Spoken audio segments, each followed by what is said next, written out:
Hey,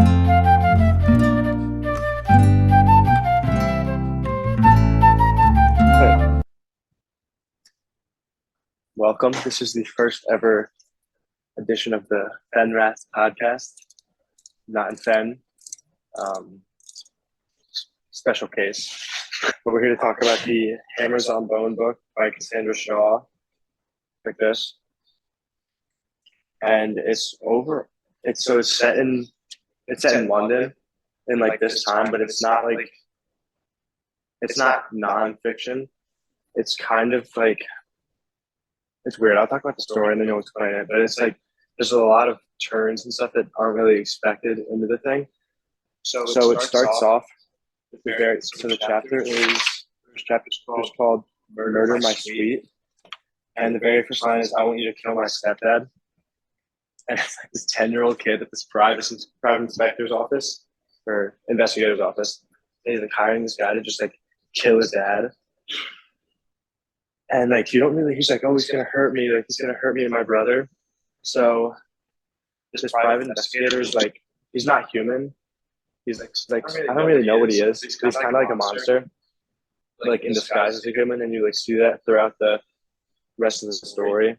So in the first chapter, it's pretty much him just going through being like, kill my stepdad, like please, I don't have any money, but like you gotta kill this guy.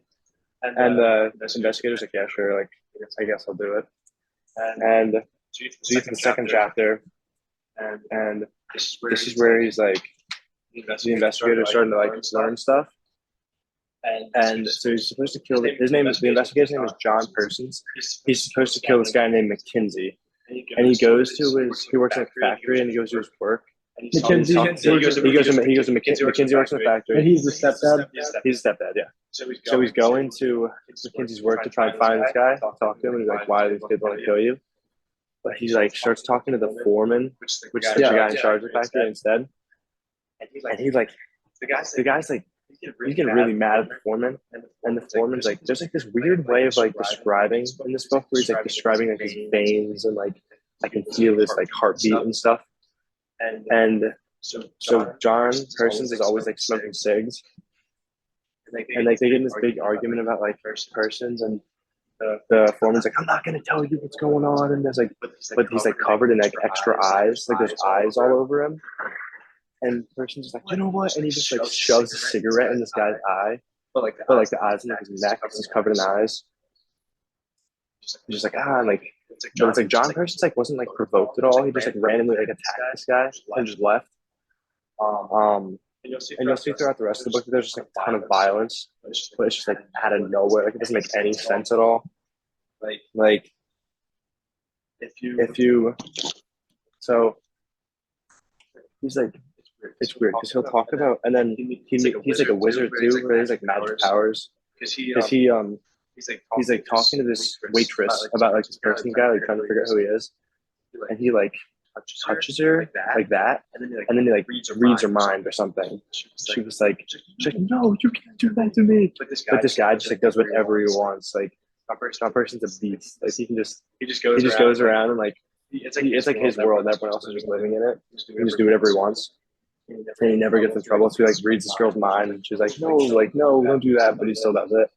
And then he's like figuring out this guy's like a freak. Like apparently like so Persons is a monster, and apparently this McKinsey guy is like the same type of monster. Like this guy's is a person. So then he meets like the wife. And the wife is like, oh, I shouldn't meet you, but like I'll meet you. And they're like talking, and then Persons busts in.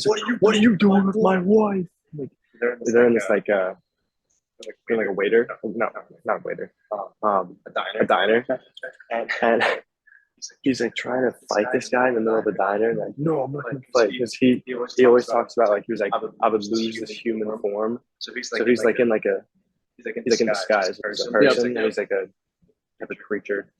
And then so they all go back to McKinsey's house, except for John. And John is the private investigator. And he's like, so he's watching these people and like a stakeout, and he like doesn't see anything. and he goes into the house, or he has this thing where he can morph into the building. He like doesn't go through the door, but he just like goes through the walls, just straight through them, and then he ends up inside and he sees the mom, and she's just dead, or not dead, but she's like a piece of meat, like it's like she was like skinned or something. She's just like laying on the floor. She's like, it hurts. And the John guy's like, I told you to like not be here with this guy, and you did it anyways.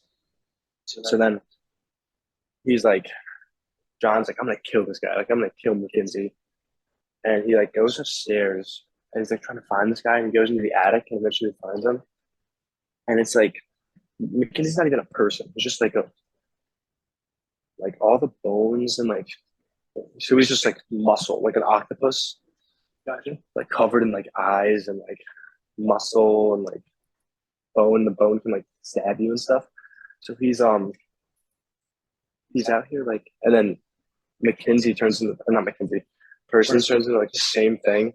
Just like these like balls of meat, and like they start like fighting. They're just like, slapping each other, and like the person's guy is winning, and then the kids are there too, but they're just like hiding, and like they're both like Mackenzie's like about to die, person's is pretty like messed up too, and then like this little kid just comes in. There's two kids, like the older one is James, the one who hired him, and then just Abel, which is like the little kid who's there too. Yeah.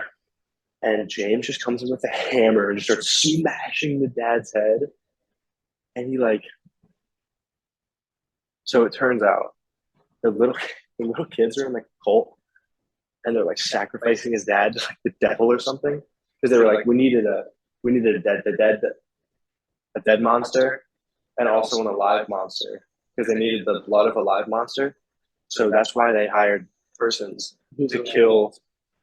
So one of them would die, and the other one would be alive. So they like sacrifice them to like the Illuminati or something, and then the book like ends and person's just like, what, like, but it ends just like there's just so much confusion throughout the whole book. Like people are speaking like different languages, like people are dying, people are like covered in eyes, like really random stuff. Like they're in like they're in London and people are talking in like the waitress is talking in like Jamaican accent. Like it's just a bunch of really random stuff throughout the whole thing. And I think that this book like really relates kind of to this movie called The Terrifier, which is like a cult classic that our team watches, and you've seen it. Yep. And it's this clown, which is a psychopath, and he just like kills people. But it's kind of like this book. There's like no story. There's no there's like no like reasonable plot. It's just a bunch of random stuff happening. And it's kind of like the mom's death. Like you'll be or like the main characters would be like walking around in the movie, and then there's like a lady like skinned on the floor. Yep. And it's just like the Art, the clown, who's the killer, is like this like monster that no one understands. Like he's like died in the movie and he like comes back to life. And like it's like this, it's never explained at all. So like how Persons and Mackenzie, like they're like some like alien or something. It never gets explained, so no one really knows what the deal with that is. So I thought that was like, it's two different stories, and a story that really relates to like our team, something that like we can all talk about, and something that like just makes no sense, but it's just like such a highlight on violence, because you look through this whole book, and it's kind of like that. Like it's like the story's not that interesting. It's just kind of confusing, and then they just put like violence in it, like random times to get your attention, like keep you interested and invested in the movie. And I think those are two things that really like resonate with people. Is like violence is something that like people are just like, it's entertaining, and it's something that in like movies and stuff people like kind of enjoy it because it's something that they won't do in real life, but it's something you like kind of think about. And it's like there's like a little like, so we've also talked about this like journal called Monster Theory, and it's the theory that monsters are like a part of everything. Like people who are different are monsters, like people who think different, like how like people view homosexuals as monsters because they're different in their sexuality and how they think like that.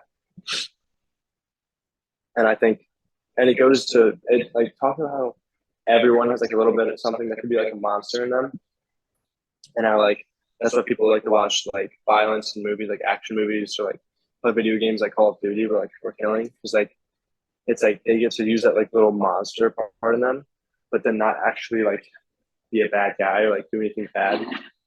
And then these Hammers on Bone, and then the Terrifier are kind of like examples of if someone like embraced that monster and just did like theoretically, like you could do a lot of things and no one would do anything about it, because like you would just be like, they'd be like, oh my god, like this guy like stuck a cigarette in my neck, and like he didn't get in trouble for it at all. So I really think that like these two like works of art, like Hammers on Bone and then the Terrifier, are like illustrations of what would happen if someone just like completely accepted like that inner like monster in them and just like let loose and did whatever they wanted, and like just kind of listened to whatever their like intrusive thoughts said.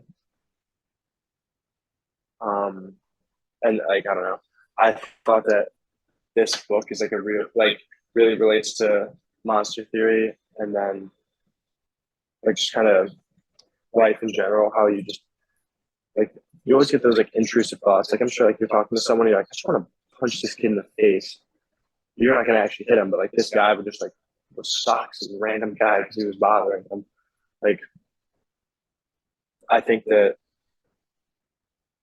this book and these characters kind of show that everyone has like a little bit of like a monster in them, but just this book is like they're embracing it instead of like hiding it. I got you. Yeah. So it's kind of just about the like you're kind of saying that they both like that the human condition is kind of just that we're all monsters, but society is kind of what keeps us from embracing that. Yeah, society saw us like you can't really do that. Yeah, like, these two characters, Hart and Persons, kind of just don't care. Yeah, they just realize that they can just do whatever they want, and then break through that. They just embraced it. Fair enough. Mm-hmm. I don't know. What do you like? You haven't read the book. No. But from what I've told you, like, what's your take on this, really? Well, I think that's a good connection between the Terrifier and the book, because like I mean, we've watched that on multiple occasions as a team, and like the main character, like you said, there's like no like really there's no plot aside from just a serial killer clown who just likes to kill people, and like the only reason that we keep watching it as a team is because it's entertaining, because it's so violent and it's so boring. And it sounds like this book is the same way. Like there's not necessarily a plot. There's nothing that's really like there's no bigger picture that who's the author? Cassandra Cassandra Caw. It's like commenting on, aside from like basic human nature, that we're all kind of monsters inside, and like that these intrusive thoughts, we kind of control them, but these two characters, I guess, let the intrusive thoughts control them. If that makes sense. Yeah. It's kind of like showing what would happen if society didn't have its rules. Yeah. That make people act a certain way. Like, like there's keep people from killing each other in the street. Yeah. Keep people from just beating the crap out of each other. It's like if people acted like how animals act. Yeah. That's what would this is what this would be. Yeah. It's just like bang, bang, I'm gonna do whatever I want. Like just violence. Yeah. Fair enough. I like that. It kind of you can kind of relate to The Purge too. Yeah, that's fair. Because I think there's like that other piece that The Purge definitely talks about is just the like when you have a mask on, like when nobody like you nobody knows your identity, and like so how are you gonna act in that case, right? Like how are you gonna basically like fall victim to the intrusive thoughts? Are you gonna go out and murder, rob people? So yeah, that is a good connection. Have you ever heard of the Stanford Prison Experiment? No. But basically, it's a experiment, like psychology experiment done by Robert Bandura, or Albert Bender. I think it was in like the 80s to mid 80s, something like that. And basically, he took college students and randomly they got either put into a prisoner's role or a prison guard role. Yeah. And so like he gave the prison guards like these sunglasses and basically like it was like they were like running and operating a prison 24/7 for like a week straight. And so basically it turned into the guards like physically abusing. Like it was crazy. They totally forgot that it was just an experiment, right? Like they had batons and they were beating the crap out of people. They were kind of like beasts. I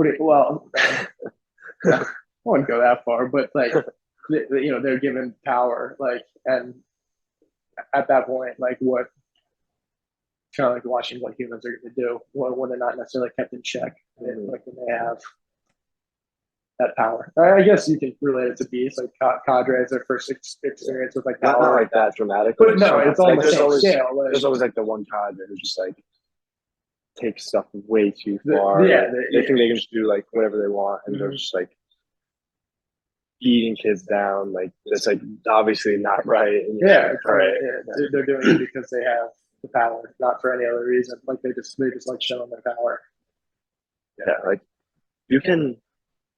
I think you can also relate it to the purge in the way not that it's being hidden, but being seen by it's like okay. Yeah. And you can relate that to like